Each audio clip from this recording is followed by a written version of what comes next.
그 강의안 비슷하게 배포가 돼가지고 읽어보기엔 굉장히 양이 많아서 좀 힘드실 텐데요.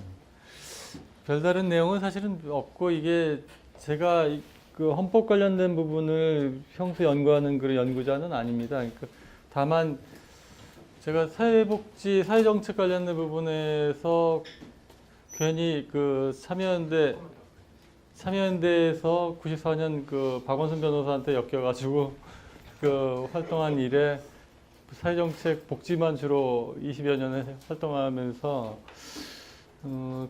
그 최근에 그 탄핵 정국 전후해가지고 이제 시민사회 쪽에서 개헌 관련된 연구를 진행하는 과정에 또 엮여서 참여하는 바람에 이제 이거를 좀 정리하고 글도 쓰게 된 그런 겁니다. 근데 내부적으로 모임에 한 그 30차례 정도의 연구 모임을 계속 저희도 진행하고 있고 개헌특위와 유기적으로 관계하면서 좀 활동을 하고 있습니다만 제 관심 분야는 사회권 관련된 부분에 그 중심이어서 그 분권이나 자치 이쪽 부분의 영역보다는 상대적으로 대변이 되어지지 않는 부분을 중심으로 오늘 말씀을 좀 드리고자 합니다.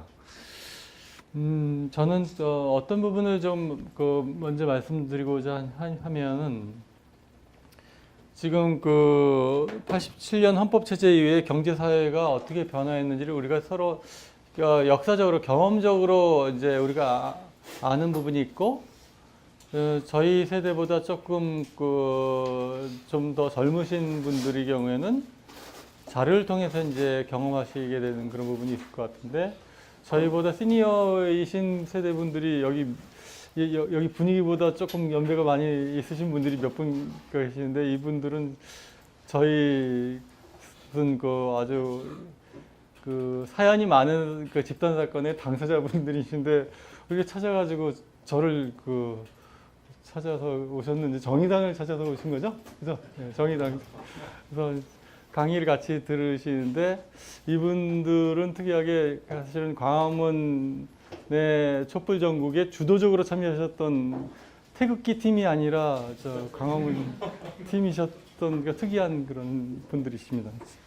박근혜 뭐 구속을 최우선 제일 먼저 외치셨던 분들이고 김기춘, 우모 이 사람들 구속하라는 플랜카드 들고 집단적인 시위도 많이 하셨던 그런 아주 선구적이신 어르신들이십니다. 참고로 말씀드리면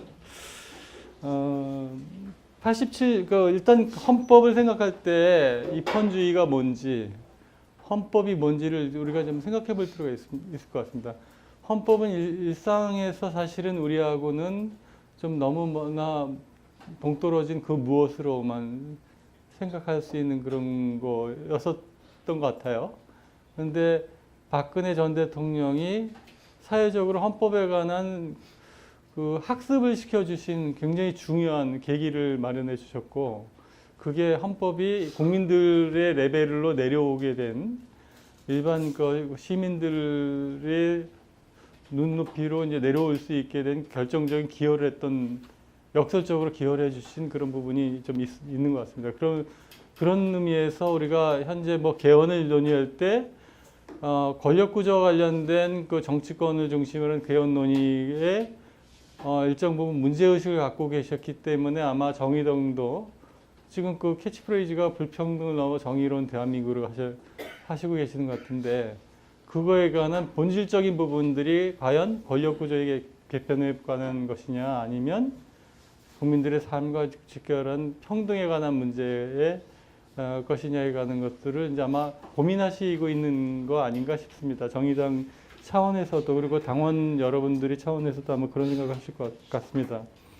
그러니까 입헌주의와 관련된 부분들을 결국 이제 국가의 주권과 관련된 그런 형이상학적인 그런 관념적인 얘기가 아니라 주권이 국민들한테 있다는 것을 우리가 지난 겨울 초여름까지의 100여일 동안에 120일 이상 되는 그 기간 동안에 저희가 직접 몸으로 부딪히면서 경험을 하고 학습을 했던 것만으로도 주권이라는 것이 대통령을 정점으로 하는 권력자한테 있는 것이 아니라 그들은 수탁자에 불과한다. 심부름꾼에 불과한 사람들이었다는 것을 아마 몸소 겪으셨을 거고요.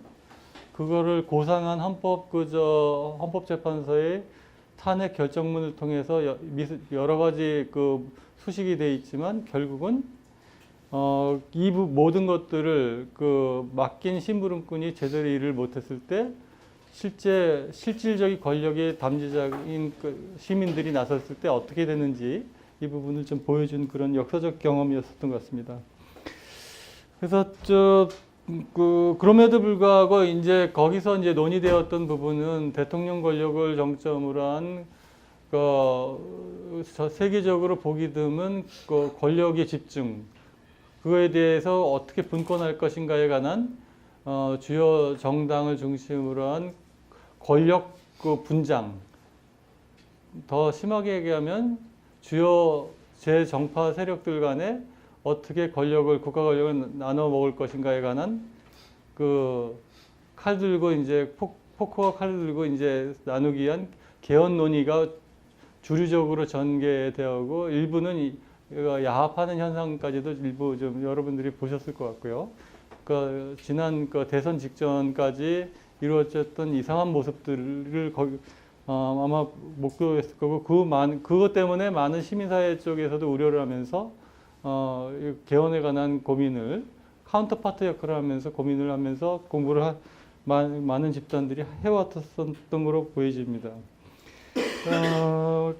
근데 우리가 사실은 개헌의 당위성과 불가피성이라는 부분을 우리가 생각할 때 어떤 부분을 전 생각하냐면 과연 그 민주화에 관한 문제, 권력의 농단에 관한 문제만으로 우리가 이러한 부분, 헌법에 관한 문제를 생각하고 있는 것일까를 이제 되짚어 보는 거예요.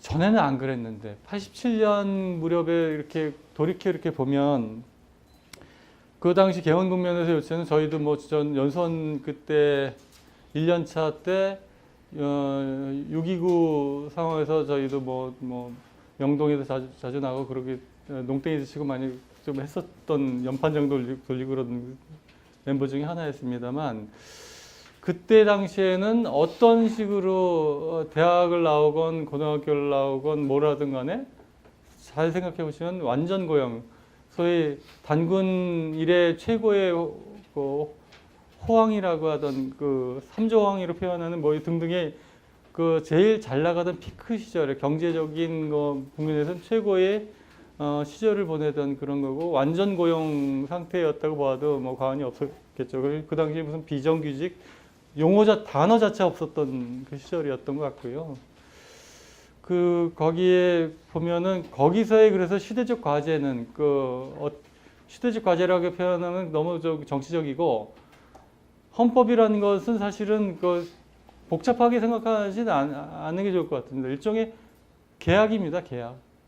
그러니까 루소가 얘기하는 것처럼 뭐 계약론, 뭐 사회계약론, 국가계약론 뭐 이렇게 거창하게 얘기하지 않아도 사실은 만약에 이 한 지역을 영토라는 영역을 중심으로 할 때 그 공간에 있는 공동체에 실존하는 그 사람들이 그 주요한 부분에 대해서 약속을 하는 거죠. 사실은 이렇게 하자, 이거를 지키자라는 최고의 사회계약이 결국 헌법이라고 할 수 있을 텐데 이 부분에 관해서 당시에 이런 사회계약을 좀 변경하자고 했던 부분은 결국은 자유권의 신장이라든지 군사독재 청산이라든지 이런 그 당시에 있었던 그 소위 물질적인 부분이나 경제적 기반에 관련된 그런 것은 그것보다는 그런 참정권을 중심으로 한 그 자유권 영역의 확장을 중점적인 과제로 해서 주권을 보다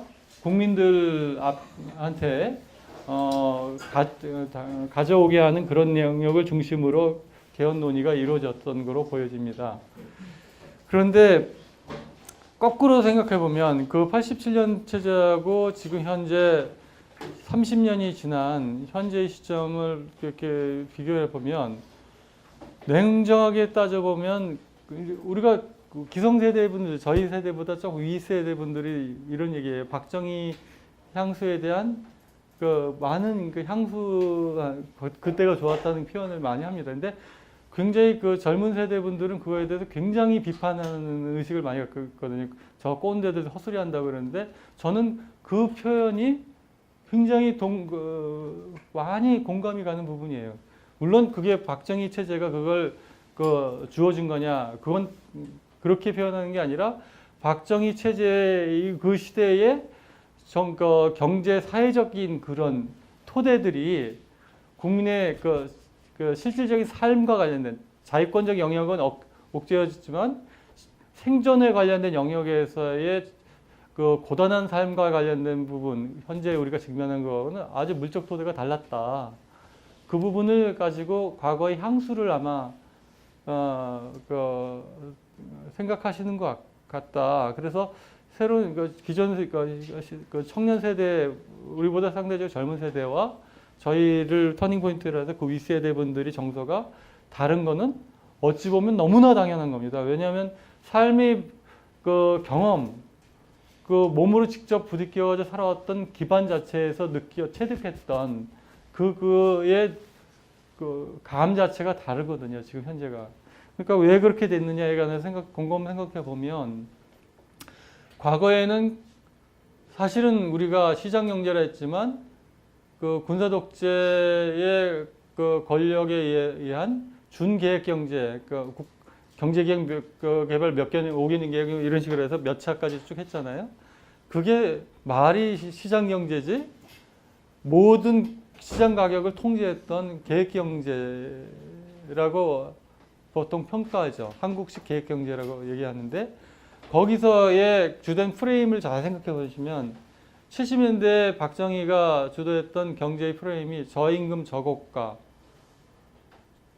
저주거, 주거비 이 모든 것들을 삶에 소요되는 모든 코스트를 국가가 통제했었던 그걸 아마 기억하실 거예요. 많은 분들이. 이 체제가 80년대, 87년 개헌 체제를 중심으로 그 권력, 소위 정통성 없는 군사 권력, 쿠데타 정권이 해왔던 그 부분이 그 권위에 의한 그런 그 시장을 억압했던 그 부분이 시장 권력으로 바뀌죠. 그러니까 그 방위명으로 바뀌는 겁니다. 그러니까 시장이 권력을 대체하는 과정을 우리가 개헌을 통해서 이루어낸 거죠. 권력은 무조건 악이다라는 관점에서 자유권의 신장이라는 측면에서 하다 보니까 역설적으로 우리가 소위 준계획경제 시스템에 있었던 그런 주거 문제나 모든 물가와 관련된 이런 부분들이 우리보다는 공급자 중심으로 전환되는 굉장히 중요한, 우리도 모르게 우리가 의도했던 것은 아니었습니다만 지난 30년 동안 신자유주의 물결과 맥을 같이 하는 그 흐름 속에서 우리의 주권, 우리의 권력이 결국은 시장으로 대체되었다. 그 결과 우리가 어떻게 됐느냐, 우리 삶을 이렇게 곰곰이 생각해 보면 모든 것이 효율성, 자본적 효율성에 의한 그 원리가 지금 우리의 지난 20여 년을 대체해오는 과정이었지 않았나. 결국은 그 당시의 기반, 그런 헌법 개정, 사회계약을 변경하고자 하던 기반들이 현재 우리 2017년, 2018년을 맞이하는 한국 사회의 현실적 기반하고 맞느냐에 관한 문제를 이제 생각해 보자는 거죠.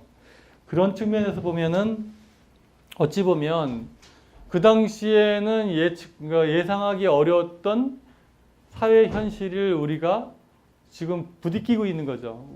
기성세대들이야 어차피 좋은 시절도 지내봤고 점점 단군 일에 꼬꾸라지는 그런 경험을 계속 우리는 경험하지만 우리보다 아래 세대들은 그런 잘 나가던 시절을 겪어본 적이 없어서 태어나서 단 한 번도 좋아진 적이 없이 계속 꼬꾸라지는 그런 삶을 살아보니 이게 좀 아닌 것 같다라는 그런 느낌이 계속 들 겁니다. 근데 그게 무언지 모르겠지만 그래서 이런 부분이에요. 저희는 시대적으로 역사적으로 경험하는 부분이 뭐냐면 이런 거예요.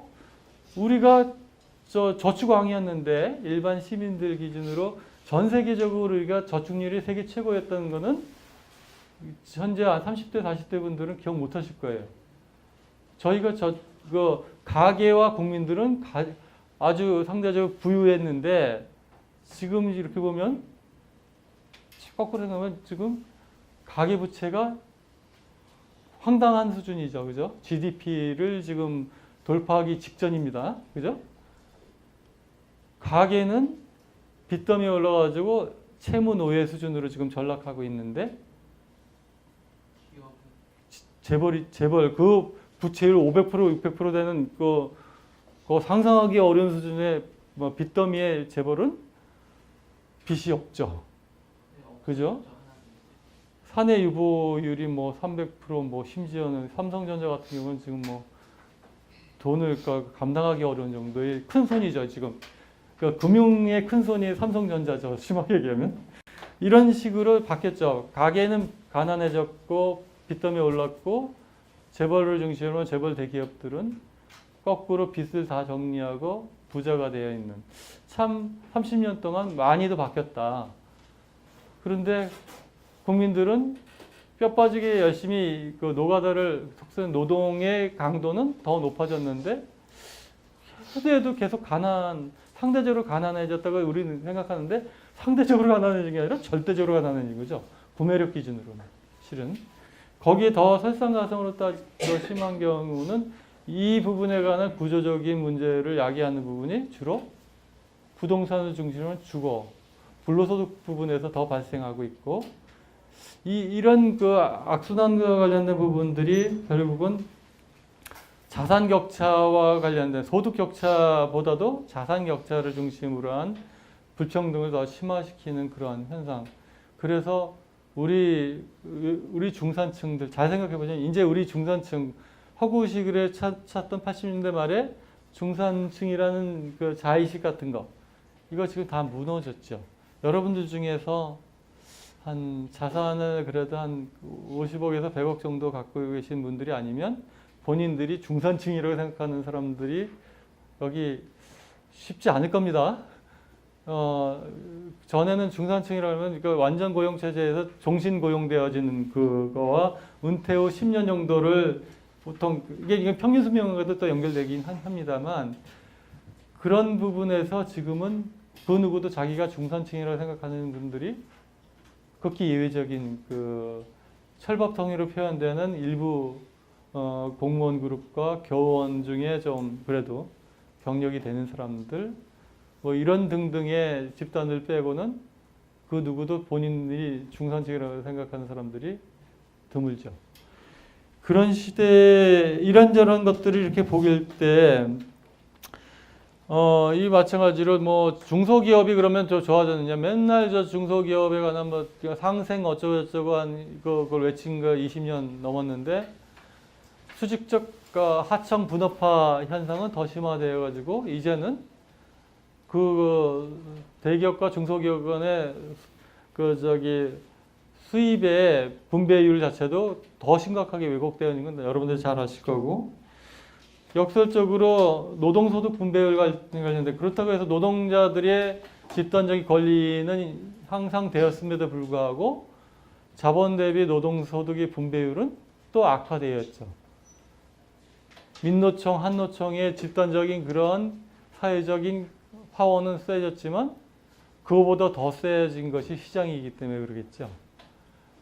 이런 부분들 이게 우리가 원래 한국 사회를 이렇게 하자라고 약속했던 기초가 그러면 중대한 사정 변경이 생겼느냐 아니냐에 관한 문제가 바로 여러분들이 불평등을 넘어서 정의로운 대한민국의 수준에 관한 사회적인 새로운 합의가 필요하냐 아니냐에 관한 공감대가 어느 정도가 형성되느냐에 따라서 헌법 개정과 관련돼서 이 부분이 반영될 수 있느냐 아니냐에 관한 문제로 이제 되죠. 그래서 그 부분을 먼저 말씀드리고요. 그래서 결과적으로 시대적 과제가 뭘까? 지금 우리가 사회권적 기본권에 이런 식으로 제가 제목은 달았습니다만 그런 시대적 과제는 뭘까? 그러면 빈곤의 문제를 소위 그 국가 재정으로 커버할 수 있는 정도 수준으로 해야 되는 것이면 이 시대적 과제가 해결되는 것인가? 그러니까 소위 분배의 정의에 관해서 이제 들어갈 텐데 1차 분배에 관한 문제가 그럼 저거냐 아니면 사회복지적 프로그램에 의한 2차적 재분배에 관해 천착해야 될 것이냐가 있는데 저희는 잠정적인 결론은 20여 년 동안 복지부 운동을 해봐야 다 공허하다. 그건 아니다. 결국은 1차적 분배의 정의가 무너진 이상 2차 재분배 가지고는 할 수 있는 재원도 안 나오고 지속 가능성도 없다. 라는 부분에 저는 개인적으로 아주 위선적인 운동을 해왔다. 시민운동을. 전 그런 개인적인 그 반성과 그런 회고를 하게 되더라고요. 한 25, 6년 하다 보니까. 결국은 이런 그 악화된 사회를 미화시키고 이러한 부분에 관한 개혁을 진행을 저지시키는데 그 합리화시키는 일종의 그런 저걸 대변해주는 그런 지시에 다름없는 것이 시민사회 운동의 결과가 아닐까라는 것까지도 너무 자학적인 그런 평가도 해보긴 합니다만 결국은 그런 것 같아요. 그러니까 시대적 과제가 우리가 사실은 갈망하고 있는 문제, 고민하고 있는 문제가 과연 뭘까를 여러분들이 그 핵심적인 부분을 공감대를 향해서 그 중에 타겟을 확실히 잡는 부분이 지금에서는 매우 중요할 것 같다. 추상적인 분권과 자치권 확대, 물론 자치권 확대는 매우 생활 영역에서 매우 중요합니다만 그 부분에 관해서 형이상학적인 정치권의 논의로 헌법 개헌에 관한 논의들을 반감만 할 것인가 아니면 시민사회의 이 주체이신 시민들 여러분들이 스스로가 내가 왜 이렇게 고단한 삶을 살아야지 내 개인적인 책임인가 이게 어떤 것인가에 관한 부분을 자각하는 단계부터 아마 개헌에 관한 대중적인 공감대와 관련된 부분들이 형성될 것 같고요. 이런 부분들이 아마 정의당의 활성화된 당원 여러분들이 일정 부분 감당해 주셔야 될 그런 부분이 아닐까 싶습니다. 그래서 사실은 저는 전문가가 아닌데도 불구하고 무슨 저희 사무실에 후배 변호사가 하나 있는데 김정진 뭐 변호사라고 그 여기 정의당의 아주 골수 멤버인데 그 정의당 만들기 전부터 뭐 옛날에 뭐죠? 민노당 시절부터 여기 상근 활동을 하고 그랬었던 후배가 저희 사무실에 있습니다만 뭐 가보라고 여기저기 활성화된 분들이 많이 오셔서 열심히 하신다 그래서 그냥 그런가 보다 하고 이제 말씀을 드리게 된 겁니다. 또 하나는 또 문제가 뭐냐면 이런 부분이에요. 왜 특히 이 고단한 삶과 관련되면 물론 보편적으로 우리나라의 가장 좋은 게 뭐냐면 평등을 실현해 주는 영역이 있어요. 국민 대다수의 빈곤을 평등화 시켜준 매우 그거 하나는 공평하게 해주고 있어요 지금. 그러니까 저 과거에 2대8의 사회라고 했다면 지금 1대99를 돌파하는 1%도 그러니까 점점 줄여가지고 대중을 모두 빈곤하게 하는 그거에 관한 우리나라가 압도적인 능력을 지금 발휘하고 있는데 이거에 관한 평등해지기 있어서 그 의식이 이게 모두 다 연대 의식이 지금 무너지고 있는 거 아닌가 싶기도 한데 역설적으로 이런 부분이 있어요. 그럼에도 불구하고 세대 간의 불평등은 엄존하고 있다. 그러니까 그래도 잘 나가던 시절에 있었던 분들은 뭐 찌끄러기라도 조금 있는 거예요. 그러니까 20, 30대 세대분들보다 저희는 그래도 기득권 세대예요. 감히 비교할 수가 없는 물적 토대는 비교할 수가 없어요. 솔직히 말씀드리면. 가령 예를 들면 저 같은 놈도 변호사를 92년부터 했는데 저희의 물적 토대는 지금 막 변호사 시작한 청년 변호사들하고 하면 뭐 비교할 수 없는 수준일 겁니다. 심하게 얘기하면. 현상적으로는 같이 꼬꾸라지고 있는 그런 비슷한 그 경제적인 그 소득 능력 이런 것들은 그럴지 모르겠는데 안 그렇죠. 결국은 이 고단한 삶이 누구한테 집중되느냐? 청년 세대들한테 가는 거죠, 뭐 그건. 그리고 기존 룰이 어떻게 되느냐?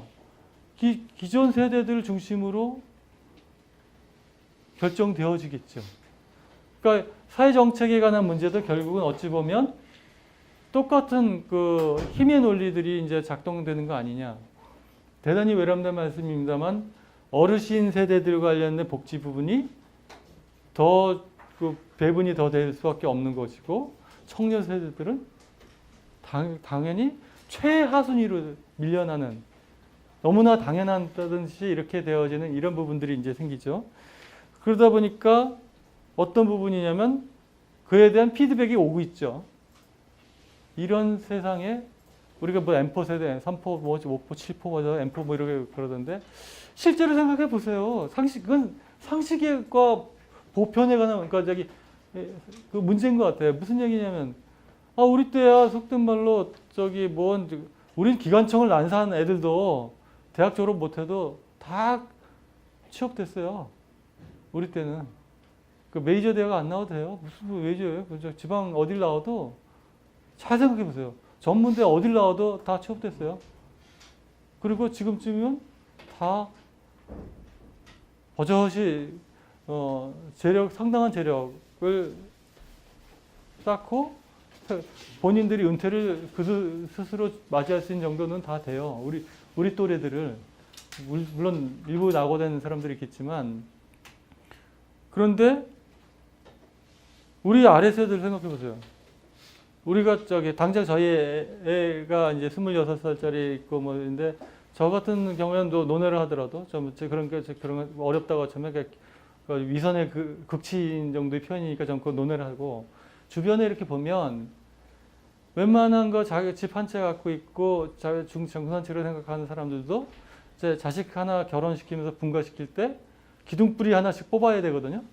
둘 내면은 이제 무너지는 거죠, 집이. 가게가 붕괴되는 거예요, 경제적 토대가. 생각해보세요. 옛날에 우리는 전세금 2천만 원 대출 받아가지고 전 결혼했는데, 8평짜리 그래서 했는데, 그거에 대해서 대출 받는 거 전혀 겁 안 냈는데, 물론 저는 그래도 변호사였기 때문에 논외라고요. 이상한 기득권층이니까 논외라고. 그 대출 받아도 뭐, 1,000만 원 정도 그 당시, 싼 데가 서울 시내에 2천만 원 정도면 전세를 얻을 수 있었어요. 근데 지금 생각해봐요. 방 2칸짜리 전세가 서울 시내 바닥에 그 역세권에서 한다면 어느 정도 됩니까? 아무리 싸도 1억 5천일 거려. 그죠? 여기 가까울수록 2억이 넘을 거고, 그런 현실에서 그 자식들을 결혼시킨다는 말을 감히 할 수 있는 사람이 드물기 시작한 거죠, 이제. 부모가, 이게 그 가족 부양의 붕괴를 지금 우리가 지금 목도하고 있는 거예요. 왜? 경제적인 문제죠, 결국은. 왜 유럽의 서구가 왜 20세 넘어가면 나가고 다 성년으로 자기 책임을 이행해야 되는지 뭐 뻔한 거 아니에요. 가족 부양 시스템이 이미 붕괴된 거죠. 근대 시민사회 형성되면서. 봉건사회에서는 있을 수 없잖아요. 가족 공동체가 생산을 같이 하고 운명을 같이 했기 때문에 그렇지만 근대 시민사회 되면서 산업혁명 이후에 그 시스템이 붕괴된 거 아닙니까? 물적 기반이 붕괴되는데 어떻게 부모 세대가 자식 세대를 부양합니까? 못하죠. 그러니까 사회복지의 사회정책들이 들어오기 시작하는 거잖아요. 우리는 가족 부양 관련된 부분들이 지금 바야흐로 우리 세대들의 대부분이 자식들이 결혼을 지금 포기하고 있는 능력이 안 되는 거죠. 능력이. 이제 결혼을 하라고 등 때미는 부모가 불행하게도 오히려 잘 안 보이기 시작하죠. 잘 생각해 보세요. 왜? 그러려면 물적 기반을 만들어주고 그것뿐만 아니라 일자리도 심지어는 그럼 네가 어떻게 해봐 하는 자식이 있으면 어디다가 입을 함부로 놀려요? 못하죠. 그러니까 서로 외면하죠. 현실 문제를 외면할 수밖에 없는 서글픈 그 삶을 우리가 살고 있는 거죠. 그러니까 이런 부분 관련돼서 이제 그에 대한 피드백, 젊은 세대의 피드백이 뭐예요? 간단하죠. 결혼 못하죠. 일자리가 안정되지 않게 예측 가능성은 없고 앞으로의 미래 설계가 안 되는데 일자리도 없고 대학 졸업도 당연히 딜레이하고 제가 놀란 게 2001년 3년까지 서울대 사회복지학과 강의를 하는데 애들이 보니까 그때 이미 벌써 2년 이상을 꿇기 시작하더라고요. 2, 3년 벌써 취업할 때까지 학점을 펑크냈는데 그걸 모르고 제가 F주기가 뭐해서 시험 안 본 놈한테도 D를 줬다가 이게 민원을 하게 되더라고요. 얘들이 그때 알았어요. 이게 학점을 받으면 F를 받으면 졸업을 안 할 수 있는데 D를 주면 졸업을 하는 거를 왜 내 인생을 망치려고 그러냐 그러고 있는데 맨 처음에 굉장히 충격을 받아가지고 제가 시험을 안 본 놈한테 성적 줬다가 그래서 그랬는데 그게 뭐 이제 그 아예 현실화돼 가지고 지금은 뭐 2년이 뭐예요? 보니까 평균이 2년 꿇더라고 보니까 거의 이런 서글픈 게 그러니까 봐봐요. 졸업하고 취업하고 결혼이 다 맞물려 있는 게 벌써 7, 8년 된 것 같아요. 대학 현장에서 제가 강의하고 로스쿨 강의하다 보면 애들이 로스쿨은 논외라고 애들은 조금 애들이 거의 30즈음에 군대 마치고 졸업하고 취업이 안 되니까 끝까지 버티는 애들이 부지기 수고 지금 기반은 안 되고 부채는 쌓이고 부모의 지원들은 현실적으로 어렵고 이 결과물이 어디로 나왔느냐? 인구 감소로 왔죠. 그래서 저희 페이지 5페이지 보면 1970년에 보면은 인구 흐름을 표로 정리한 건데요. 통계청과하고 제가 가공해가지고 한 건데 100만 6천 명이었어요. 70년 출산한 아동이 출산하가 지금은 얼마입니까? 드디어 올해 연말 되면 아마도 통계 수치로 나오면 36만 명이 될까? 안 될까? 이거 뭡니까? 이게 지금 우리가 47년 만에 인구가 출산을 기준으로 한 인구가 37%밖에 안 된다는 얘기예요, 지금. 이게 바로 삶의 기반이 고단한 삶이 계속되다 보니 그에 대한 자연스러운 결과물이 결국은 출산율 저하로 오는 거다. 너무너무 삶이 어렵기 때문에. 혹자는 배부른 소리들 하지요. 여성들이 사회 진출을 많이 하고 공부를 많이 열심히 하다 보니까 출산이라는 것을 귀찮은 거 무한 거여서 기피해서 어떤 인간은 또 뭐라 그러더라? 대학을 보내면 안 된대요, 여성을. 그러면 출산율이 높아진다고 하는 이상한 그것도 어떤 공청회에서 얘기해서 한때 잘 나가던 사람인데 보건사회연구원에 있는데 제가 사회정책을 같이 하는 그런 오발탄을 심하게 날려가지고 지금 인생이 정치는 사람이 좀 있는데 그런 생각을 하는 사람이 의외로 많아요. 실제로 굉장히 웃기죠. 남자들이 얘기하는 얘기가 아니고. 그래서 보면은 결국은 우리 아랫세대들이 답을 해주는 겁니다. 출산율이 이렇게 저하되는 게 소위 과거의 스웨덴식의 히피 현상이냐? 그런 건 아니지. 그런 건 아닌 거예요. 지금은 진짜 답이 없는 거예요. 답이 아예. 저희 애도 답이 없던데 보니까 지 애비한테 아마 다리 바지저고리를 붙잡고 끝까지 버티려고 하는 그런 느낌이 드는데 그래도 불길한 느낌이 있는데 그래도 부모를 붙잡고 땡깡이를 필요한 거는 행복한 사람들이고 그렇지 않은 사람들 봐봐요. 정말 답이 없는 거죠. 그래서 이런 부분들과 관련돼서 개헌과 관련된 부분에 대해서 우리가 어떤 부분에 대하냐 삶에 천착해야 된다. 야, 이제는 그렇게 고상한 거 얘기할 수 있는 현실이 아니다.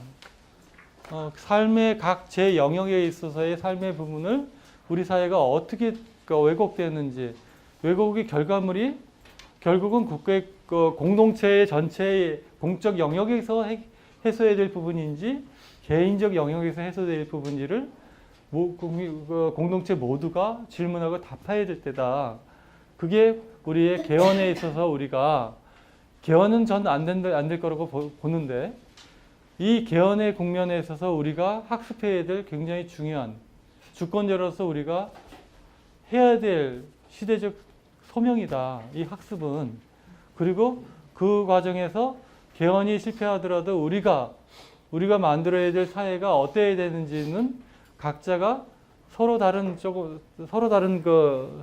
이게 결이 좀 다를 수 있겠지만 적어도 이 정도는 우리가 공동체로서 서로 간에 보장해야 될 부분이 이거다라는 정도의 의식을 형성할 수 있는 계기는 돼야 된다. 즉 개헌이 정치 영역, 국회 영역에서 머물러서는 안 된다라는 게 제가 말씀드리는 핵심적 요지이고요.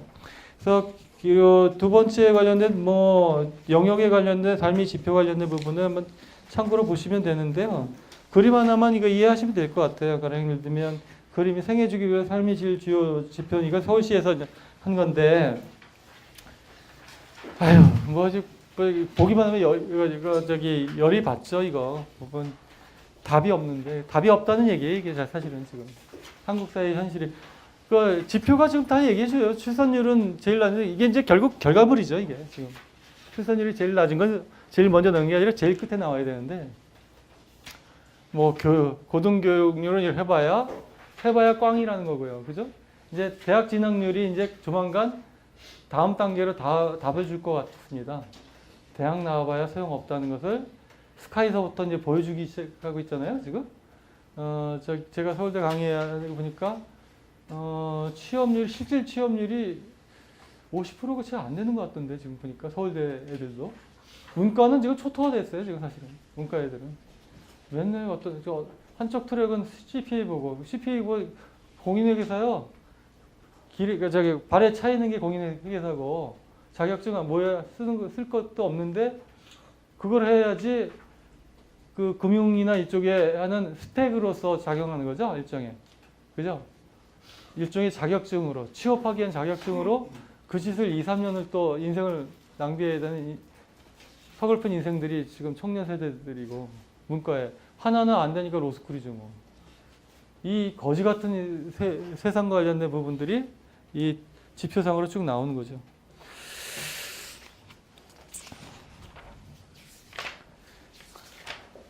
결국은 이제 우리가 또 기재부 애들은 요즘 이렇게 얘기합니다. 10년간의 저출산 고령화 정책 그 대책으로 예산을 투입한 게 자기네들 주장은 40조다 50조다. 그런데 출산율은 계속 저하된다. 결국은 그 정책은 의미가 없다. 이런 식의 주장을 하는 거예요. 답이 거기서 있나요? 아니요. 어디 있을까요? 누가 아니요 자신 있게 하셨는데 어디 있어요? 어디 있는지는 모르겠지만 네. 청년 세대들이 네. 기본적인 생활이 돼야 네. 출산에 대한 얘기를 진행할 수가 있죠. 예. 거의 그냥 깔끔하게 지금 말씀하시는데 그렇지 않은 상태에서 어떻게 네. 다른 저출산 대책이 설 수 있겠어요? 그래서 지금 보면 우리가 현상에 대한 대응 처방하는 거 있잖아요. 그걸 하는 것보다는 질병의 원인에 의한 원인 치료를 해야 될 상황이라는 거죠. 대증요법으로는 해결할 수 없다. 지금 모든 저출산 고령화 정책이라는 것들이 대증요법 수준이죠. 그죠? 사실은 우리가 무상보육 관련된 부분도 철학적으로 잘 생각해 보셔야 되는 부분이 있는데 무상보육이 먼저 했을까? 라는 부분도 있는 거예요. 이게 무상보육과 관련된 부분이 그러면 차등보육, 과거의 차등보육에 3조를 쓰던 거를 지금 11조를 쓰고 있잖아요. 유아교육까지 해서. 그럼에도 불구하고 이게 출산율을 높이는 정책이라고 지들이 그 박근혜 이후 2012년 그 주요 정당들이 야합해가지고 이게 파퓰리즘이 이거 내 얘기하면 이거 그런데 파퓰리즘적 그 뭔데 여성계가 전 양해할 거예요. 여성계에서 운동을 워낙 많이 했기 때문에 뭐 양해할 것 같은데 우리끼리 여성계 내부적으로 얘기할 때는 그 문제의식은 공감합니다. 사실은 무상보육이 철학적으로 맞는 건지 우선 과제였는지에 관한 얘기는 있는데 그 돈 가령 예를 들면 1년에 8조, 9조씩 더 들어가는 돈이 원인 치료에 조금 더 들어갈 수 있었다면 그런 생각을 해보는 거죠. 물론 재정이 워낙 사이즈가 작아가지고 그건 원래 써야 될 돈이야 하면서 할 수도 있어요. 근데 우리가 이제 재정을 늘린 거, 소위 담세율을 늘리려면 국민적 합의를 그 상당한 수준으로 높여야 되는데 그러려면 우리 공동체가 사회연대의식이 현대의 수준보다 훨씬 높아져야 되는 것은 여러분들도 경험을 아실 거고 그러기 위해서는 선순환이 한번 돼야 되거든요. 세금을 정도 많이 내는 게 우리의 삶을 풍요롭게 하고 고단한 삶을 많이 치유해 주는구나라는 것을 할 때 기꺼이 내는 그런 부분일 텐데 우리가 생각하면 사실은 잘 생각하면 보육 정책을 아무리 해도 출산이 늘지가 않는 게 근본적으로 결혼을 못 하는데 결혼을 해도 애를 낳을 능력이 안 되는데 그죠? 결국은 원인은 어디에 있었느냐?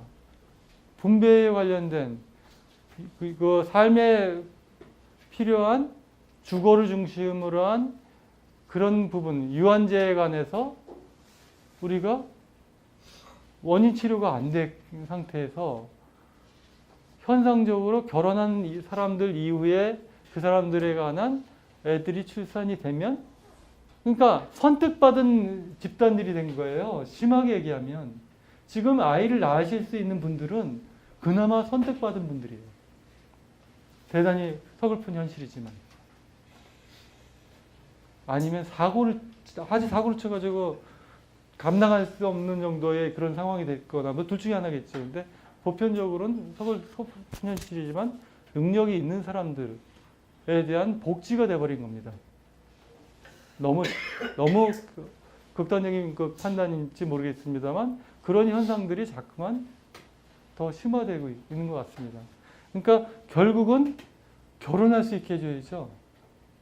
그러면 결국은 뭐냐?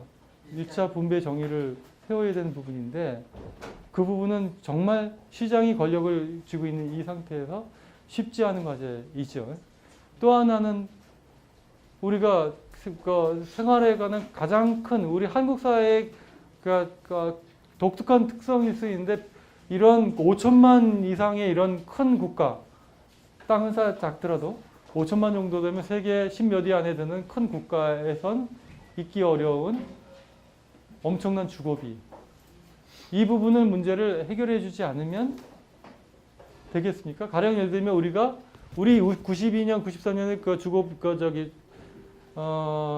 집값이 폭등을 하기 시작하는데 90년부터 94년인가 일정 부분 폭등하는 경험을 하는데 그때 폭등한 가격도 우리가 그 당시에 비정규직은 없었기 때문에 일반적인 통계적인 소득, 평균적인 소득의 대도시의 소득, 가구 소득의 가령 5년치, 6년치면 25평에서 32평 정도 되는 아파트 정도를 장만할 수 있었던 거, 우리는 경험적으로 그렇게 알고 있어요. 당장 우리 주거만 해도 보면 웬만한 사람들은 범접하기 어려울 거래 아마.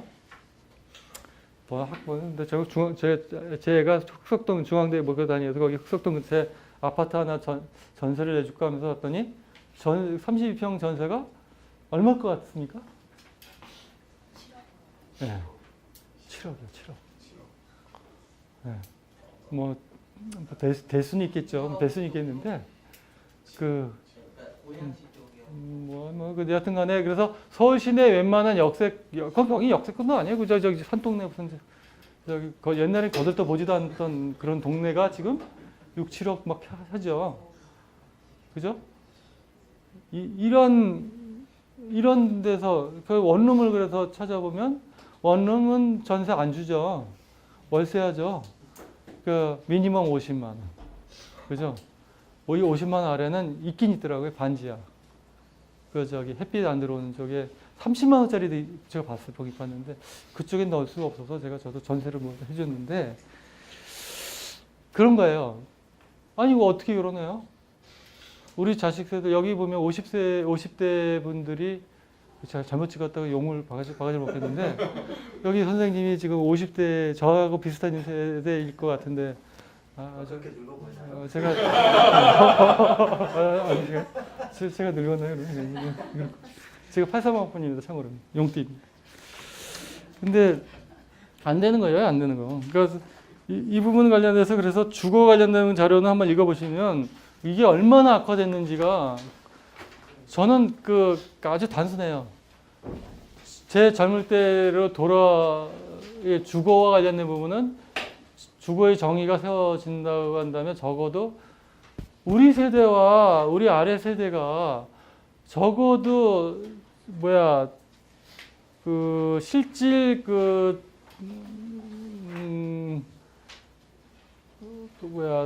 구매력 기준으로 해서 하면 비슷하거나 최소한 150%, 200% 범죄는 들어와야 할 거 아닙니까? 지금 5배 올라왔어요. 구매력 기준으로 5배, 6배 올라왔다고요. 안 돼요, 안 돼. 자기가 주거를 확보하는 건 이제 불가능하다. 왜? 그 다음에 저 통계들이 있죠. 여기는 지금 조금 소개하고 말았는데 주거의 과점이죠. 금융자본의 투기 상품화가 전개됐죠. 그죠? 이런 식으로 방임하는 세상에 이런 거지 같은 나라가 우리가 만들고자 하는 나라였는지는 잘 생각해 봐야죠.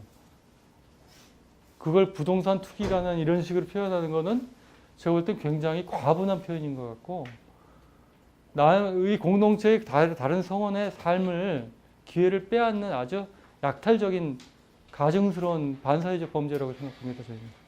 근데 이 부분에 관해서 많은 사회적 합의를 해야 되는 부분이 이제 생긴 겁니다.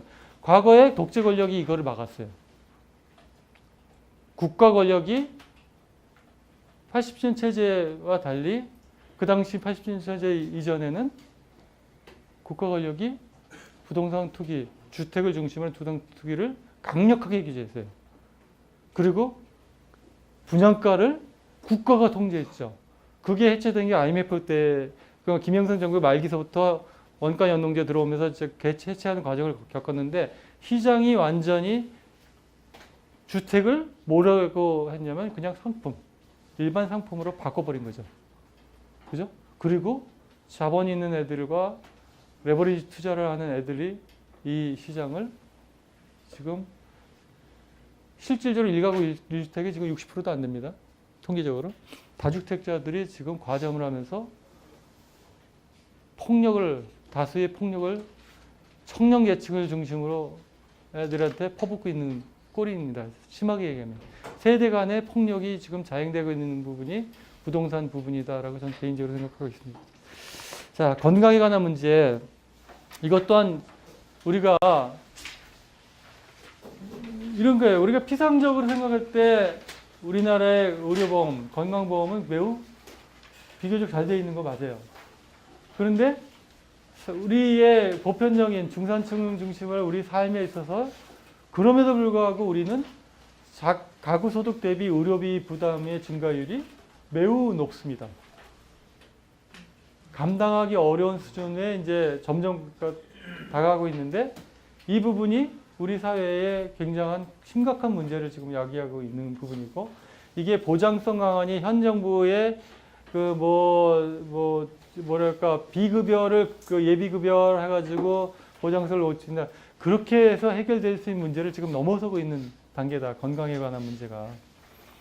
그래서 어떤 부분이냐면 결국은 이 부분에 관해서도 개인적 가구가 총 의료비, 국민 의료비는 지금 평균적으로 7%에서 8%씩 계속 증가하고 있어요. 평균적으로. 왜? 고령화되기 때문에. 노인 세대의 의료비가 청년 세대에 비교 평균적 의료비의 4.5배 정도 발생합니다. 그러니까 이 부분을 현재와 같이 시장에 이렇게 방치할 것이냐. 행위별 수가로 해가지고 병원에 자주 가면 갈수록 계속 카운트가 올라가는 형태의 진료 체계로 할 것이냐 아니냐에 관한 문제에 사회적 합의가 굉장히 그 절실하게 되는 상황이 되고 그 부분에 관한 일본의 경우도 사실은 그 문제 때문에 고령화에 관한 문제 때문에 대안이 나온 게 혼합진료 금지입니다. 그러니까 건강보험에서 하는 병원은 반드시 비급여 건강보험에서 하지 않는 종목을 그 군에 해당하는 진료 행위를 하지 못하게 하는 거예요.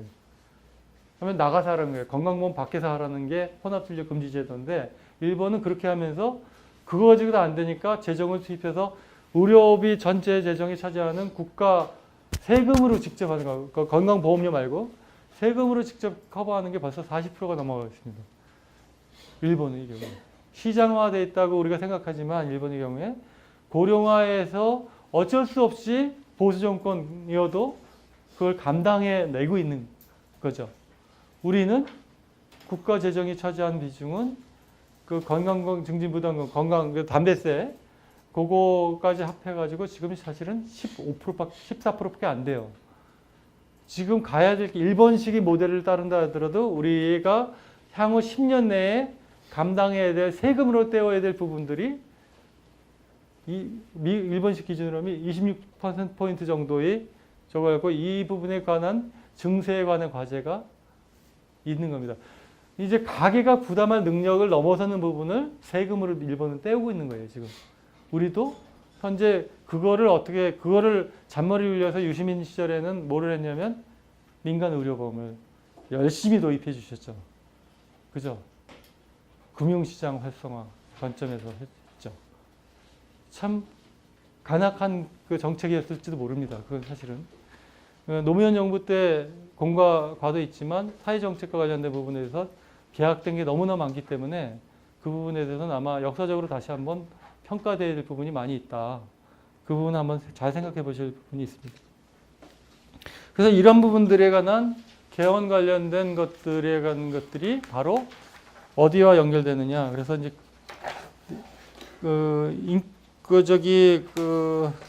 사회권 보고서 관련된 거는 뭐 제가 국회에서 발표할 때 개헌안에 관련된 걸 합리화하기 위해서 그냥 갖다 붙인 거고요. 뭐 유엔을 팔 필요는 없을 것 같고 그건 참고로 한번 읽어보시면 되고요. 그럼 어떤 그 내용을 중심으로 개헌의 과제들이 좀 진행되면 좋겠냐는 걸 한번 중심으로 보겠습니다. 제 강의 한 17페이지 정도로 넘어가도록 하겠습니다.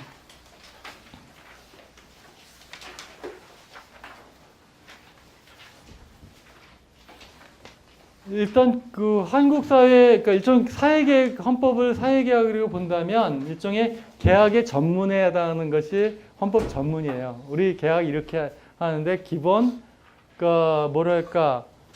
기본 룰을 정하는 거죠. 그러니까 구체적인 룰을 들어가기 전에 보편적인 룰을 우리 사회는 이렇게 좀 옛날엔 이런 사회였는데 우리가 지향한 사회는 이렇게 됐으면 좋겠고 우리 사회 공감대를 형성한 게 이렇게 되고 그런 지향하는 걸 위해서는 우리는 앞으로 어떻게 어떠한 부담을 하고 어떤 권리는 어떤 식으로 행사하고 그래서 앞으로 이런 사회를 실현해 봅시다라고 하는 전문을 이제 하게 될 텐데 그러면 여기에 이제 뭐가 들어갈 것이냐? 그러니까 결국은 우리가 지금 지향하고 있는 이런 많은 부분들이 상당한 불편을 초래하는 계약의 변경일 수가 있어요. 그러니까 형식적인 자유론적 관점에서 보면 규제가 들어가는 거죠. 규제는 악이라는 것만 우리가 지난 9년이 아니지. 노무현 정부 때도 그랬어요. 규제는 좀 악인 것처럼 오해하는 많은 정책들이 있었는데, 한번 여쭤볼게요. 규제는 뭡니까? 규제.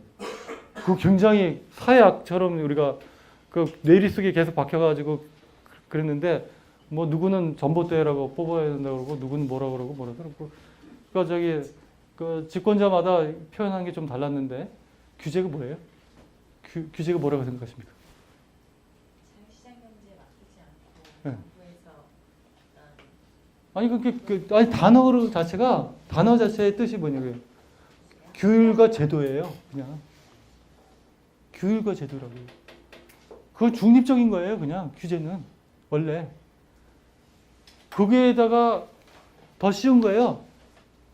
이념을 더 씌운 거죠.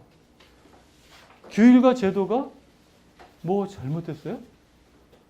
그것도 사회적 합의예요. 그게 그 시대에서 그게 필요했기 때문에 합의에서 나온 규정과 제도를 규제라고 하는 겁니다. 왜 그게 있었을까를 생각해 보면 그 규제가 그 시대적 소명을 다하고 그 기초가 변경돼서 이제는 사문화돼 가지고 오히려 걸림돌이 된다고 하면은 사회적 합의를 통해서 정리하면 되는 거죠.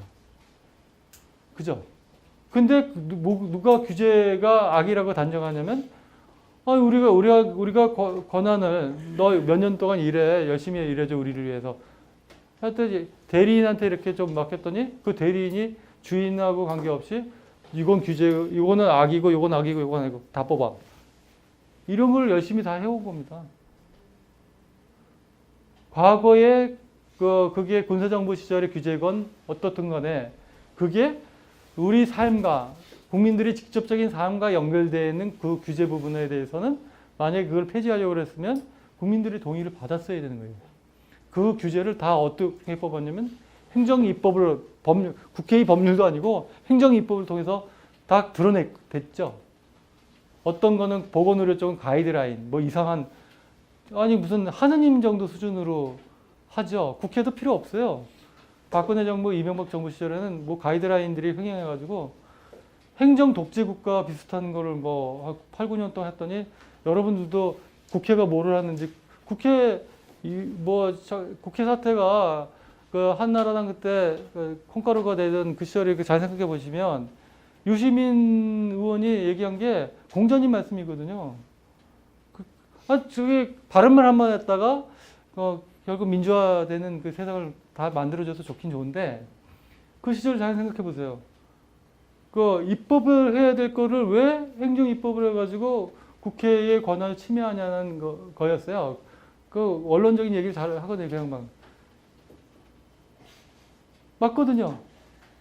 행정부는 그 국회 입법이라는 건 사회적 합의를 성문하는 그 헌법기관이잖아요.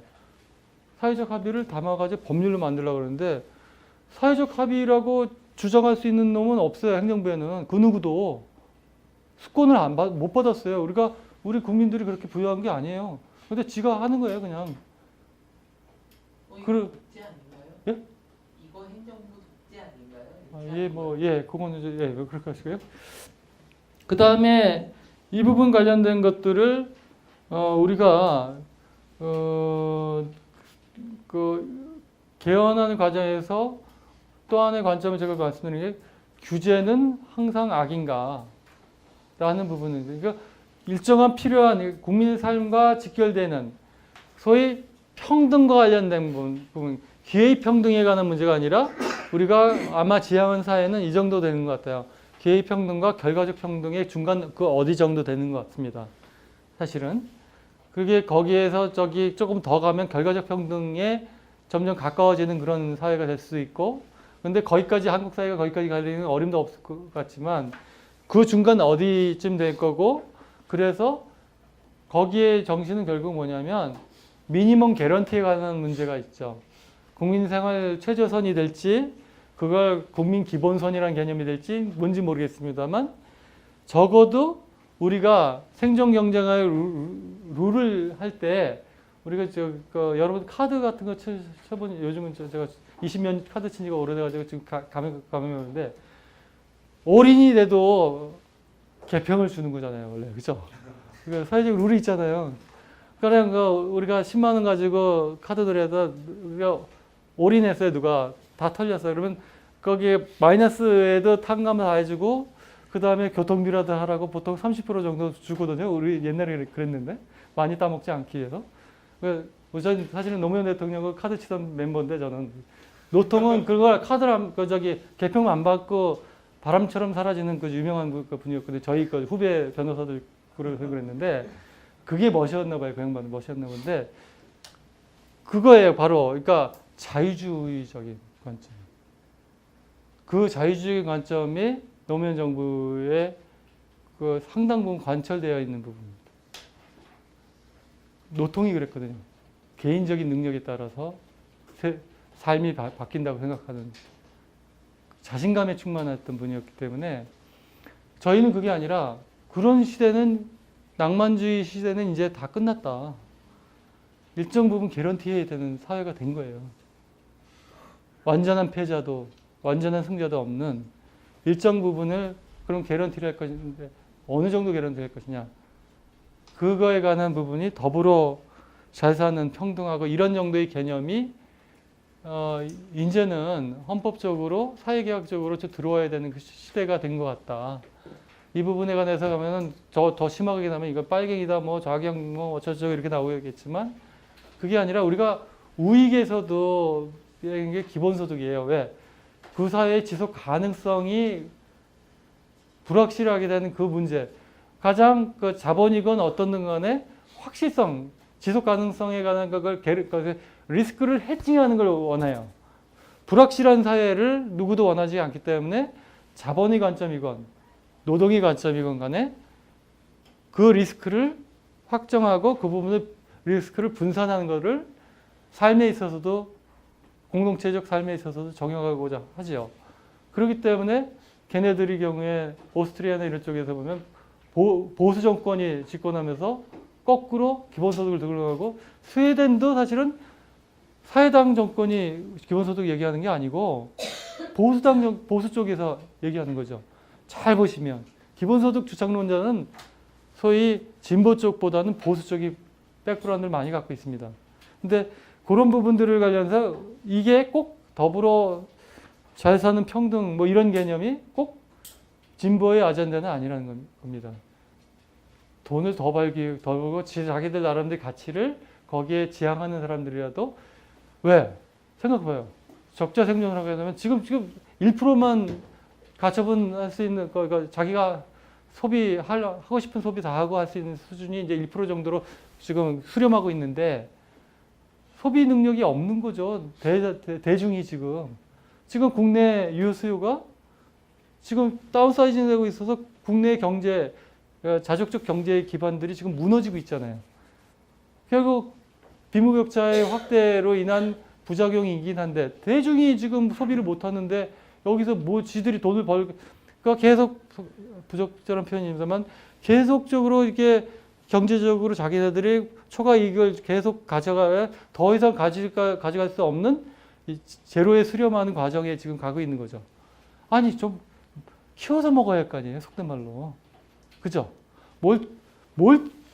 뜯어 먹을 거라도 있어야지 딱 삐쩍 말라가지고 계륵 같은데 국민들 대다수가 소비 집단들이 계륵이 돼가고 있는데 즉 자본의 입장에서도 개런티에 관한 문제가 이제 한국 사회는 필요한 그런 시기가 도래했다고 추상적이나마 지금 인식하고 있는 거 아닌가 그런 생각이고요. 이 부분에 관한 논의도 많이 되어야 된다. 그래서 전문 관련된 부분이 좀 여러분들이 한번 생각해 보시라고 한번 소개한 거고요. 그 다음에 제가 오늘 말씀드리고자 하는 부분은 인간다운 생활을 권리, 이제 사회보장권의 개정 방향 관련된 이제 말씀 몇 가지를 좀 드리고 끝내려고 그러는데, 제가 떠든 게 과도하게 떠들어가지고 10분밖에 안 남아서 앞으로 압축적으로 말씀드리겠습니다. 우리가 사회권적 기본권의 가장 프레임이 되는 것이 헌법적으로 되면 헌법 10조의 인간의 존엄과 가치, 행복 추구권이라는 조항이 있어요. 한번 읽어보시고 그걸 구체화하고 있는 부분이 34조 1항인데 모든 국민은 인간다운 생활을 할 권리를 가진다. 뭐라고 돼 있는 그런 조항이고 그 관련된 부수적 조항들이 있는데 이 부분들이 현재의 우리의 사회복지 체제를 하는 그 헌법적 기반이 되어지는 그 근거 조항이라고 보시면 됩니다. 근데 이거 가지고 지금 되느냐에 관한 문제를 지금 말씀드린 거예요. 인간다운 생활 그래 어떠한 인간다운 생활을 할 권리인데 지금 우리가 하고 있는 사회정책의 입법적인 기초는 어디 정도까지 와 있냐면 최저생계비를 기준으로 한 그 계층 이하의 집단에 대한 자녀적 공공부조를까지가 설계되어 있고 보편적인 나머지 부분들은 이제 고령 세대들 관련된 기초연금, 그 다음에 보육 관련된 일가정 양립이죠. 사실은 보육이란 게 저출산 대책이 될 수는 없죠. 오히려 그 직장 여성을 중심으로 사회 진출 여성들에 관한 사회적 지지 지원 정책이 보육 정책일 수 있는데 그 두 가지 부분, 그 다음에 기초생활보장, 이 세 가지가 3대 사회보장, 한국 사회의 3대 사회보장이고 사회보장 예산, 그 세입세출 예산을 기준으로 하는 사회보장 예산의 70몇 %를 차지하는 경직성 예산입니다. 의무지출 예산으로 지금 되어 있는 그런 상태인데 이거 가지고 우리 시대적 과제가 전혀 해결되지 않는 거죠. 그죠? 그런데 이런 거예요. 어떤 부분이냐면 이렇게 가지고 우리 문제가 해결되느냐.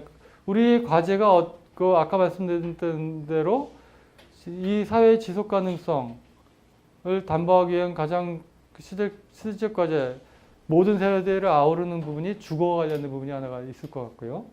주거의 부분을 어떻게 헌법적으로 접근할 것인가가 새로운 헌법 조문으로 이제 담겨져야 되는 그런 부분이 하나 있을 것 같고, 또 하나는 건강권 관련된 부분인데, 건강권 관련된 부분이 그 자신의 가계의 부담 능력을 넘어서는 부분을 국가와 사회가 어떻게 개런티할 것인가. 그리고 또 하나의 부분이 뭐냐면 보장만 당하는 게 능사는 아니에요. 의료비 지출이 계속 늘어나는데 사실은 의료 공급자는 우리나라처럼 무책임한 나라가 없죠. 공공이 차지하는 비중이 9%입니다. 의료의 공급 체계에서. 다 민간이에요. 의료보험은 누구를 잘 먹여 살리고 있냐면, 의료보험의 그 수가를 계산하시면 현재의 평균적인 의료인들의 소득을 보장해주는 원가가 반영되는 거예요. 변호사 원가 반영하는 거 봤나요? 지금 보면 저는 손가락까지는 빨진 않아도 제가 가정스러운 많은 얘기는 안 하겠습니다만 다 여기 목격자분들이 좀 여기 저희 있거든요. 오늘 선고된 것도 있고 그런데 그건 논의를 하는데, 평균적으로 변호사의 소득은 92년 제가 막 시작할 때의 기준으로는 소득이 거의 10분의 1로 줄었다고 보시면 돼요. 시장화되면서 완전 경쟁 비슷하게 되어 있거든요. 그때 저희가 고용 변호사 월급이 시간이 너무 자꾸 오네. 250만 원 초임을 받았는데, 그리고 텃밭을 좀 읽어가지고 한 300-400 벌었어요. 400 정도. 근데 그때 돈이 삼성전자의 대표이사의 월급하고 비슷했어요. 제가 좀 많았던 것 같아요. 그때. 그게 저희는 경쟁에 의해서 지금은 삼성전자의 대표이사는 지금 연봉 한 100억 정도 받을 건데, 저희의 는 월급을 못 가져가는 애들이 20% 내지 30%. 이게 월급이 200만 원 정도 얘기가 아니라 실제로 아무 한 푼도 못 가져가는 애들이 지금 20% 내지 30% 될 거다. 젊은 세대들은 거의 각오하셔야 되는 거고, 좀 계속 말리는데 그래도 로스쿨 같아요. 그러니까 근데 여튼 그런데 이런 거예요. 경쟁이 저게 도입이 된다면 코스트는 다운될 수가 있는 부분이 있어요. 아니 그게 의료의 공공성을 담보하지 못한다고 하더라도 우리가 왜 상위 소득의 개런티를 우리가 의료인 모두에게 보장해야 되느냐에 관한 문제가 있는 거예요. 사실 이거 근데 칼 들고 올까요? 이 얘기를 제가 하다가 의료계에서 오적 중에 하나로 리스트에 많이 올라온 적이 있었는데, 요즘은 그래도 제가 좀 그런 말을 안 해서 그런지 관심 대상이 안 됩니다만 다시 또 이제 시작하려고 합니다. 근데 여하튼 간에 그런 부분들에 관해서 건강 관련된 부분이 이제 보장만 문제가 아니라 총 의료비를 어떻게 통제할 것인가, 결국 규제가 들어오겠죠.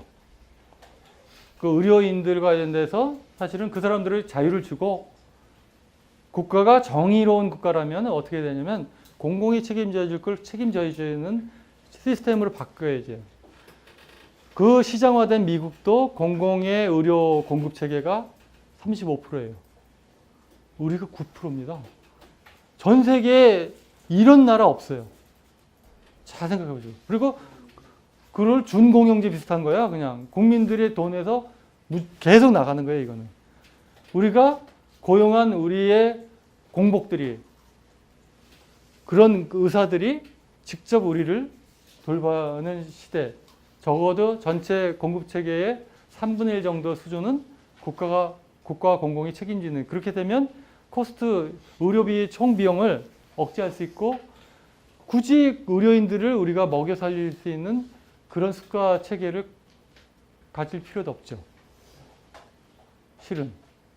이상한 나라잖아요. 지금 의대에 그러니까 모든 젊은 애들이 제일 잘 나간다는 애들이 의대만 가잖아요. 지금.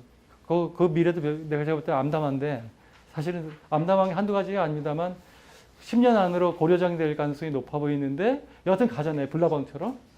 이 모든 왜곡된 현상들을 관련돼서도 사실은 정의를 바로 세워야 되는 부분이 있다. 근데 의료비는 GDP의 20%까지 올라갈 겁니다. 앞으로. 이 부분에 관한 통제에 관한 부분의 규제가 헌법적인 기초가 좀 마련돼야 된다. 라는 부분이고요.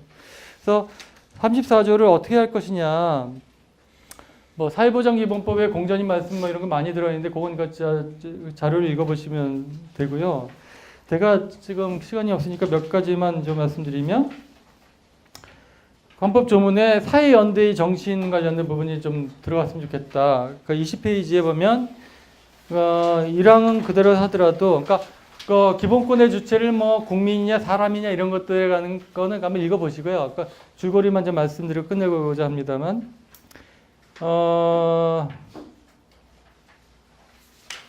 구체적인 사회보장을 받을 권리, 제 범주별로 하는 그 부분을 헌법에 조문할 필요가 있겠다. 이 부분인데요. 이 부분 한번 읽어보시고, 이제 더 중요한 부분, 이런 겁니다. 사회권, 우리가 삶을 사회연대 원칙에서 개런티 받고자 하는 거에 가장 핵심적인 부분이 뭐냐. 여러분들은 권력은 어디로 나온다고 생각하세요? 국민으로부터. 돈으로부터 나와요. 무슨 얘기냐면 국회에서 예산 편성을 어떻게 하느냐에 따라서 그게 권력의 결과물이에요. 그의 권력 투쟁에 가장 힘센 놈이 가져가는 파이예요. 누가 제일 별별 없느냐? 대변되지 않고 대표되지 않은 영역의 사람들이 예산을 제일 적게 받죠. 이렇게 상대적으로 젊어 보이는 분들. 국물도 없죠. 그죠? 뭔지 바빠. 이 사람들은 스스로 직결할 수도 없어. 왜? 항상 고단해서 뺑뺑이 돌기 때문에. 시간이 많은, 대단히 죄송합니다. 지공대사분들은 결집력이 세요. 65세 이상 우리 시니어 분들은, 그죠? 우리 맨파워가 그렇게 나오는 거 아니에요. 그죠? 아직 진입하지 않는 선생님들이 계시고. 그러니까 그 인프라가 이분들은 조직적인 의사 표현할 수 있는 기반이 되어 있는 분들은 많이 대변돼요. 보팅을 하니까 의원들 호구죠. 아무리 폼을 잡아도 우리 심상정 의원님은 원시현 의원님 선거 때 봐요. 꽝이지. 2년 동안 손이 발휘되도록 선거 준비하고 2년은 열심히 유정화해가지고 이런 게 패턴이 반복되는, 악순환이 반복되는 그런 게 한국 현실일지 모르겠는데, 그런 상황에서 우리는 사회적 개혁을 반드시 제가 반영돼야 된다. 국민들이 손을 반영되는 게 뭐냐면 예산 편성의 우선 원칙이에요. 예산 편성에서 우리 가게에서 사는 방식 똑같이 적용하는 거예요. 이게 공동체라면, 우리가 같이 일구어가는 가정 공동체의 최선의 개런티는 뭐예요? 의식주의죠. 의식주만은 쫓아내지 않잖아요. 아버지가 못된 새끼이건 저하건 간에, 못난 자식이건 간에 굶기진 않잖아요. 그죠? 재워주죠. 입혀주고. 그와 관련된 부분에 관해서, 그러니까 최저한의 인간다운 생활에 관련된 그런 예산에 관련된 부분 최우선적으로 예산 편성하도록 헌법적으로 보장해야 하는 게 바로 사회연대 원칙. 그렇게 무슨 사회연대니 나발이니 그 고상한 표현이 아니라 그거를 구체적으로 실천하는 부분은 독일식의 독일 기본법에 보면은 사회국가 원리를 실현하는 데 필요한 예산을 우선 편성한다라고 하는 조항이 있어요. 그거 선언해야죠. 그러면 사회보장에 소요되는 우리가 그러니까 2차 분배와 관련된 부분이 있을 수 있는데 그에 대한 예산 편성 관련된 우선순위를 정해서 그걸 생존 모든 공동체의 미니멈을 개런티해 줄 수 있는 그 재정에 소요되는 걸 우선 편성하고 그 또한 그것도 파퓰리즘이죠. 사실은. 돈이 없는데 세금을 안 거두는데 그러면 부도나는 거죠. 그죠? 그래서 뭐라고 저희가 선언해야 되냐면 국가는 그 사망에 보면 여기 올리면 다음 페이지 보시면 사망에 보면 이 굉장히 이제 여기서도 빨갱이 소리가 막 나올 건데 국가 및 국가 국민 및 국내 거주하는 외국인은 사회보장 소요 재정에 대한 연대 책임을 부담한다는 게 그거고 이게 재정의 연대 원칙. 이건 뭘 얘기하냐면 증세를 얘기하는 겁니다. 기꺼이 이거 인간전 생활을 사회보장에 필요한 사회보장 소요 예산에 재정에 소요되는 것은 연대 원칙을 한다. 그리고 예산은 다른 분야 예산보다 우선 편성한다. 이 두 가지를 우리가 국민, 그러니까 시민 일반이 인식해 주실 수 있다면 적어도 우리가 30%, 20%, 30% 정도를 개런티해 줄 수 있는 사회를 그게 이제 유럽의 평균적인 수준을 얘기하는 겁니다. 이게 무슨 뭐 스웨덴 얘기하는 거 아니에요. 스웨덴 지금 50%까지 넘어갔으니까 얘기할 것도 없는데 그런 거고요. 그 다음에 이제 아까 주거를 하도 떠들어댔으니까 주거 관련된 부분은 한번 보시면 23페이지 이하인데 그러니까 24페이지 시간이 없어서 24페이지로 넘어가겠습니다. 그러니까 주거권 관련된 부정이 우리는 주택 정책으로만 35조 3항이 되어 있는데 이 부분을 확실히 분명하는 겁니다. 그러니까 쾌적하고 안정적인 이거 빠져 있는데 아직도 들어오네. 주거 생활을 할 권리를 가진다라는 부분을 기본권으로 일단 보장해 주고요. 그런데 여기서 보면은 우리가 주거기본법 같은 거에 보면 그런 조항들이 좀 있습니다. 그러니까 추상적인 그런 조항들인데 그거 가지고는 지금 안 되거든요. 안 되기 때문에 이게 뭐야? 이게 국민들이 이게 왜 지었는지 모르겠어요. 가구 원수에 맞는 최저 주거 기준을 법률로 정한다. 가구 원수에 맞는 최저 주거 기준을 지금 규정하게 하고 그 기준 이상의 주거 생활을 보장하도록 국가의 보장 책임의 선을 좀 하는 겁니다. 요 세 번째가 이제 소위 주택 공개념입니다. 이게 토지 공개념이 아닌 주택 공개념을 여기다 넣는 건데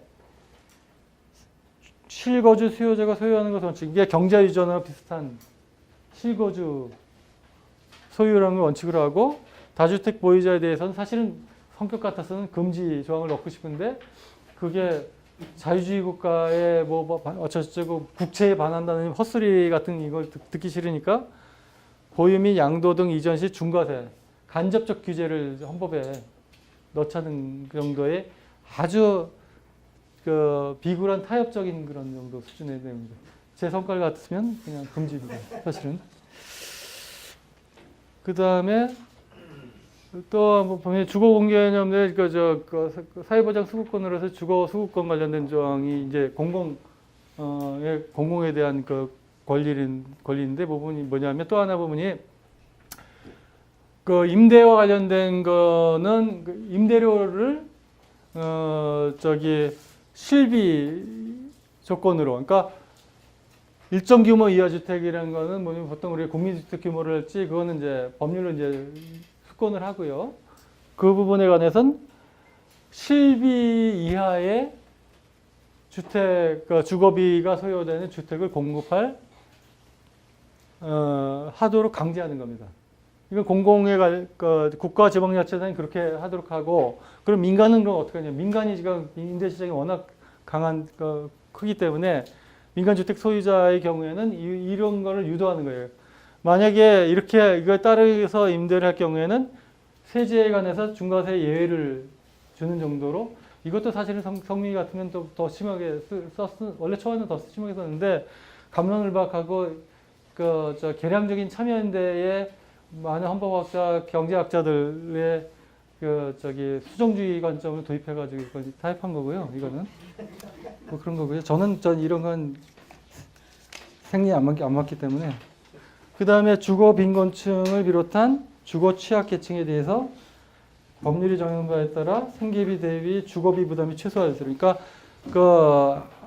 그 주거 빈곤층 관련된 거에 대한 실비아의 그 권리 같은 거를 공공임대가 공급할 국가 책임을 하는 거. 그래서 이거를 이렇게 해놓고 예산 편성을 우선하도록 하는 조항을 매칭을 해가지고 해서 소위 주거의 그 독과점 부분을 해소하는 방향으로, 이게 시간이 좀 걸리겠습니다만 어차피 우리는 저출산을 막을 수는 없어요. 이제 우리 세대 60대는 괜찮으실 것 같은데, 지금 뭐 70대는 전혀 괜찮으니까 신경 쓰지 마시고요.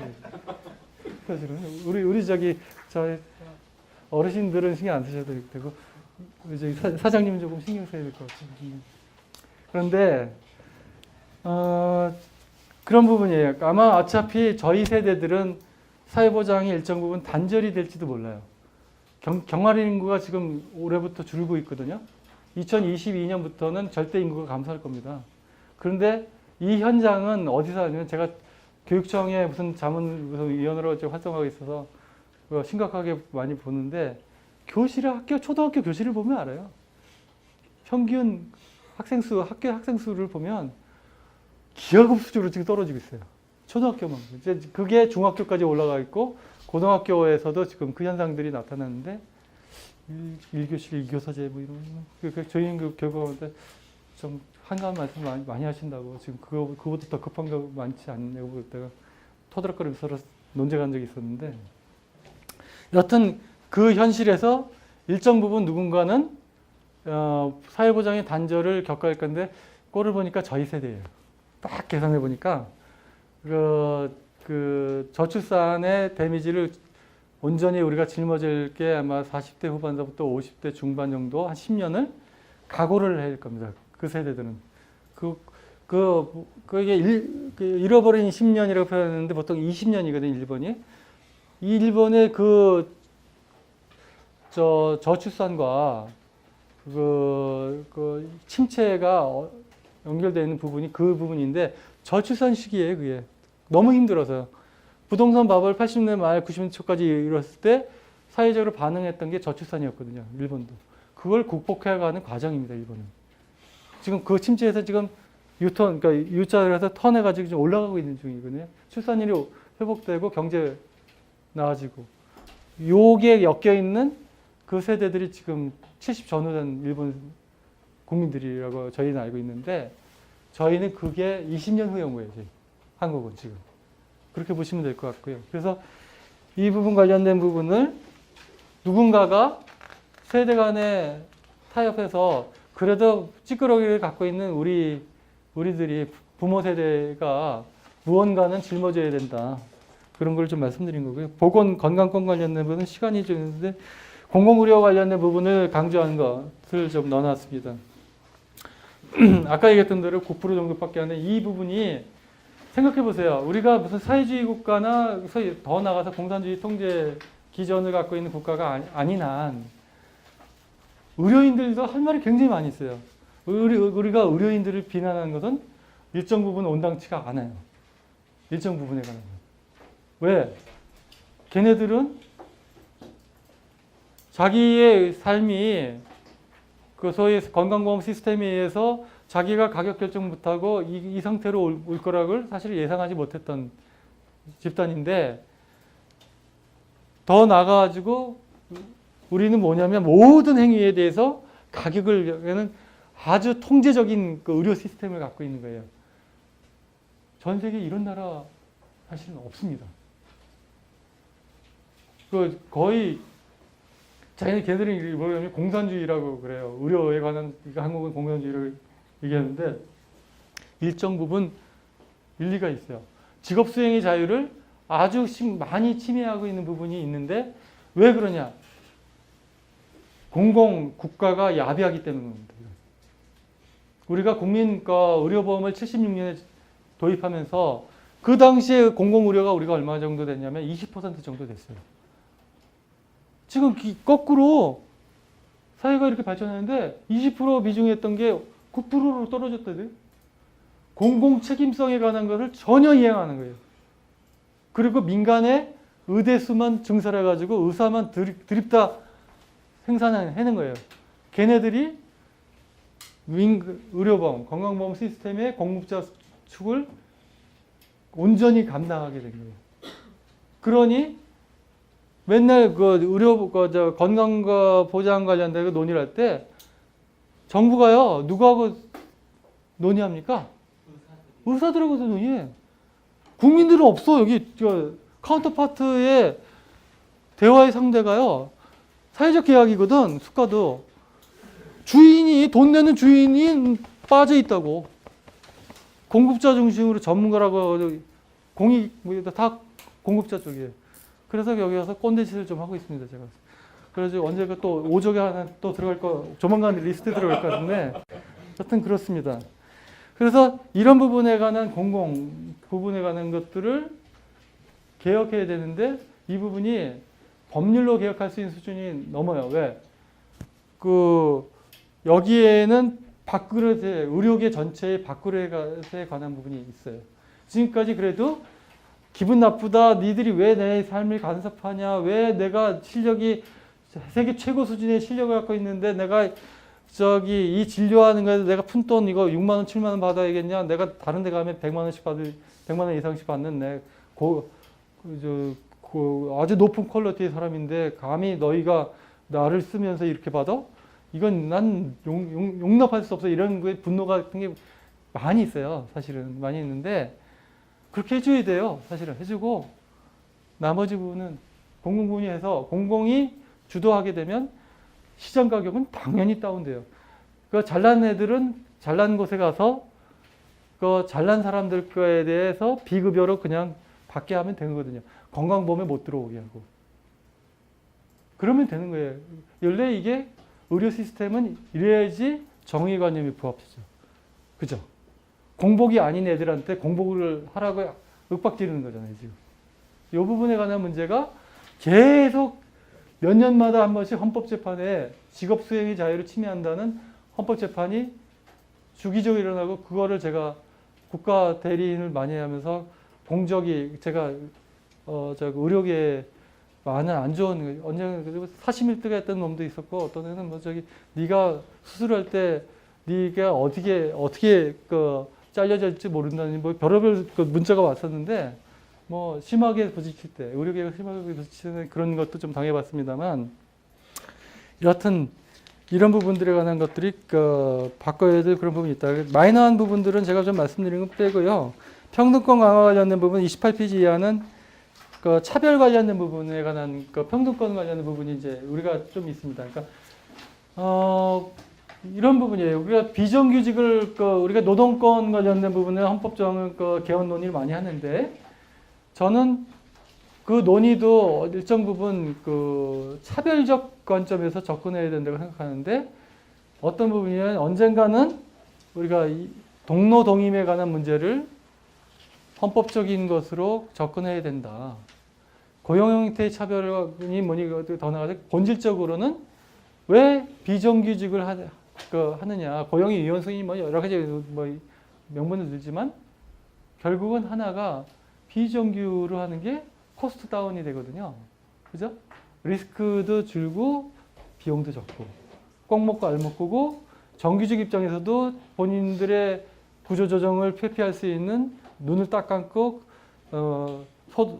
수동적 공범 역할을 해주면 되는 이런 부분이 이것도 또 민노총에서 들으면 좀 그렇겠지만 여하튼 그렇게 오해의 소지가 있지 않습니까?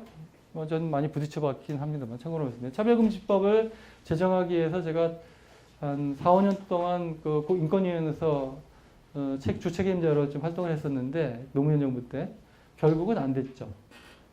사실은 민노총도 대단히 노조 이쪽에서도 사실 동의하지 않았습니다. 동로 동임에 대해서. 기득권에 관한 이 강고한 기득권의 부분을 어떻게 할 것이냐에 관한 문제인데 헌법적으로 우리가 이제 생각해 봐야 합니다. 비정규직에 관한 문제를 본질적으로 해소하려면 동종의 노동에 관해서 동종 이상의 페이를 지불하면 되거든요. 그러니까 유럽의 모델은 동로동임입니다. 그래서 비정규직이 페이가 더 세요. 단위 시간당 페이가요. 왜? 기회비용이 더 들어가거든요. 기업에서 왜 그걸 선택합니까? 정규직을 하지. 그러니까 이런 부분에 관한 문제를 재구조하는 과정에 있어서의 문제. 근데 이거는 안 받을 거예요. 동노동인 차별금지 관련된 고용 영역에서의 차별을 과연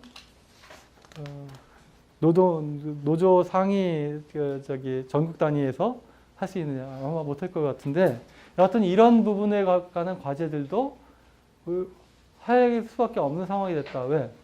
이제 비정규가 뭐 일자리 50% 넘었는데 뭐 그죠? 아래쪽에 그 소득이 급여 수준이 낮은 쪽은 뭐 정규냐 비정규냐 그 구분할 필요도 없는 의미가 없는 정규직이라도 비정규보다 못한 정규직들이 많이 양산되고 있거든요. 대표적인 게 변호사 업계입니다. 변호사 업계의 직원들의 처우가 전에는 저희가 92, 3년만 해도 그때 여직원들을 기준으로 하면 페이가 타이피스트 페이가 60, 70만 원 됐어요. 그게 어느 정도 된 거냐면 대기업 과장 정도 됐어요. 그 당시에. 지금 얼마냐? 지금 어떤 애들은 100만 원도 안 줘요. 지금도. 페이가 10분의 1 정도 됐다고 보시면 돼요. 심하게 얘기하면. 10분의 1도 안 될 것 같아요. 구매력 기준으로. 정규직, 비정규직이라는 거 공허한 정도의 정규직도 지금 사실은 많이 있어요. 왜냐면 일자리에 관련돼서 업종별로 엄청나게 많이 격차가 벌어지기 때문에 그런데 이런 부분들에 관한 뭐 생활임금이니 뭐니 이런 것들에 관한 문제도 차별적 영역에서 지금 다뤄야 될 부분인데 그런 부분은 여기가 조문에는 넣지 못했습니다. 근데 이런 것 저런 것들을 해야 되고 그 다음에 뭐 여성, 그 다음에 노인이나 아동 관련된 인권 관련된 부분에 관한 인간다운 생활 관점에서의 그런 논의도 좀 이루어져야 된다 정도를 말씀드리고 그 정도 소개하는 것으로 제 말씀을 좀 마치도록 하겠습니다. 마지막으로 말씀드린 거는 이제 이런 것 같아요. 그러니까 저는 뭐 이게 전문가는 아니어서 적절하지는 않은데 헌법이라는 게 굉장히 딱딱해요. 우리 보면은 이렇게 엘리트주의적 입법의 그런 것이 관념이 계속 붙어 있어서 아주 정치하게 아주 압축적으로 정제된 언어로 그 헌법 조문을 조문하고자 해요. 대체로. 운동하는 사람도 그러더라고 보니까. 왜 그런지 모르겠어요. 그게 아니고 헌법도 시민의 눈에서 시민이 일반적으로 보편적으로 인식할 수 있는 쉬운 언어로 표현해야 됩니다. 주인이 대다수가 아주 편하게 이해할 수 있게. 그런 부분에 관한 것들도 같이 여러분들이 생각을 하면 마지막으로 그런 부분은 좀 말씀드리겠습니다. 이상입니다.